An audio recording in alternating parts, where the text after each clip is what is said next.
the back of the bus. We heard what she said, what he said. Pelosi will be on the back of the bus. Robert, why is he bringing that up? You know, Michael still has a tendency sometimes to probably speak before he thinks. He probably should not have said that because obviously it conjures up some negative connotations about the civil rights movement. But his point is that the American people are driving this agenda. And what they're saying is they don't want specifically what the Obama administration is specifically pushing. At least that's what he's trying to say. So I understand what he's trying to say. He probably should have said it. You think it wasn't scripted?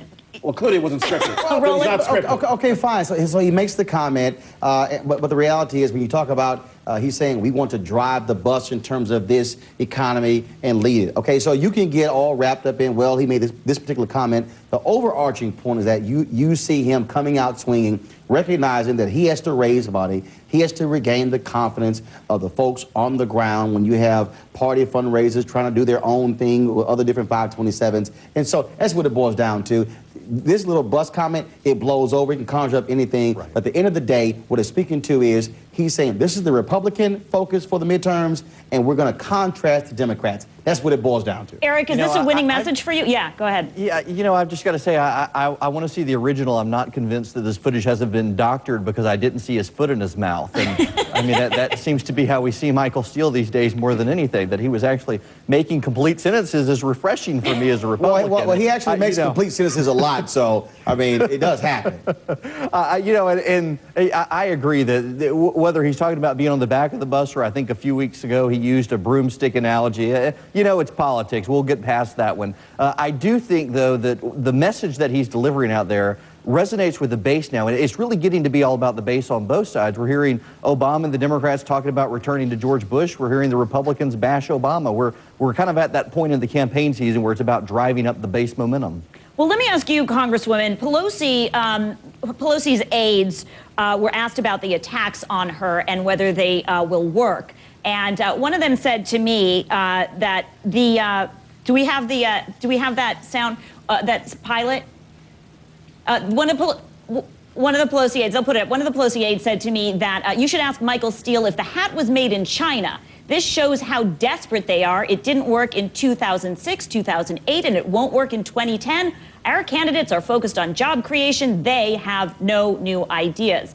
Congresswoman Sanchez, this is the message a lot of Democrats are trying out on the campaign trail, that it's all about, they're about the future, the other guys are about the past, but it doesn't seem to be connecting. Oh, well, I've been out here now in my district. It's so great to be home in California. And as I talk to people about what's going to happen with health care, what it's really about, how there are no death panels to it, how it's not coming out of their pockets, how we're going to bring down the costs and why that is going to happen, you know what? We're connecting out here. And as I spoke and have been speaking to my colleagues around the nation about what's working and what they're talking about, you know what? People are really getting energized about what we've been able to do. We put a stimulus package that now a majority of economists have said if we hadn't, it would have been the second Great Depression in our nation. So we're beginning to see that. We're beginning to see the future agenda of America, the one that talks and works on and researches new technologies, new cures for diseases. Everything that was in that stimulus package is coming to fruition. Go ahead, Eric. I'm pretty excited about it. I've got a question on that one. The National Republican Congressional Committee put out a website yesterday with the 76 or 75 most endangered Democrats in the House, and only 6 of them are advertising town halls for the recess so far. And if it's so great, why aren't these 70 members of Congress, there are only 5 of the most endangered who are, why aren't the other 70 having town halls to talk about this? Are Democrats scared of town halls? No, of course not. I've had several. And, you know, when a person stands up who doesn't want to listen to the facts, you know, Bill Clinton used to say something that was very clear to me, and I've always believed this. We don't have to say bad things about the Republicans. I mean, they say bad things about us all the time, but we don't have to make up things. We don't have to say bad things. All we have to do is talk about the facts. We lay out the facts, and people will see that what we've been working on works for them. Go ahead, Roland. Here's the problem with that, though.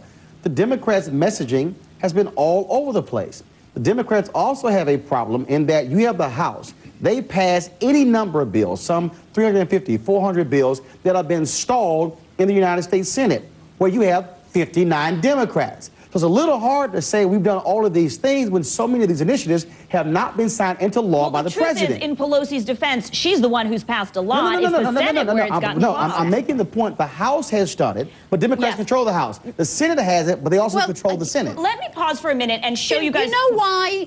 Let me just show this. You know why so many of us are saying things? Because this is a local election. My people care about what I've been doing. Our constituents, the people who live here, they care about what's been happening to them. We don't have to have a national message. We don't sit in rooms talking with each other saying, oh, let's say this about Pelosi today. That's not a necessity. If you don't have a national message, you're going to have a problem in November. Up for election. Jessica, here's the issue. The Republicans are trying to nationalize this election all about Obama, all about Pelosi. Right. And obviously the Democrats are trying to say, well, wait a minute here. We don't want to go back to the failed policies of the Bush past. But here's the issue. The American people are smart enough to realize that the Democrats have been in control of Roland's point now almost 20 months. They have to own this economy. They have to own the issues that, in fact, the American people are concerned about. And the fact of the matter is that the American people are not satisfied. Let me ask you, the Republicans have tried to nationalize an election before with Nancy Pelosi. We have an ad the last time they tried this, if we could roll that.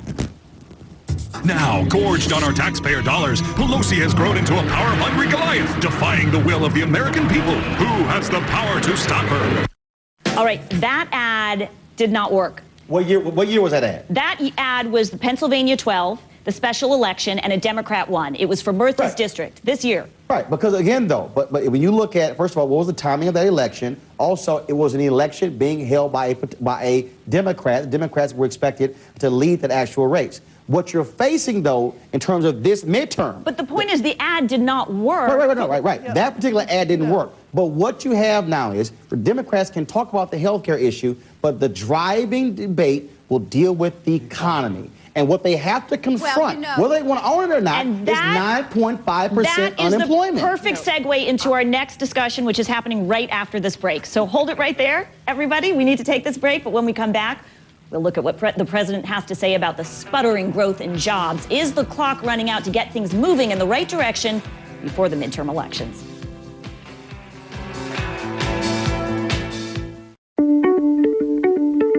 With the available 40-gig hard drive nav and entertainment system, the 2010 LaCrosse lets you pause live radio broadcasts, just like a DVR can do with your TV. It also lets you rewind live broadcasts. And that's something you haven't seen before from any competitor. The 2010 LaCrosse from Buick. It's the new class of world class. A true story from Farmers Insurance. I was blown away because she told me about these lower rates. The Farmer's Way is about bringing value to the clients that we serve. And after the sale, Monique has treated me like a #1 customer. He knows that he can call me anytime. Farmers Insurance is a great company. They care about you. They help you save money. Are you this ready? Get to know a farmer's agent today. Find yours at farmers.com because ready feels good. Could switching to GEICO really save you 15% or more on car insurance? Did the little piggy cry wee, wee, wee all the way home?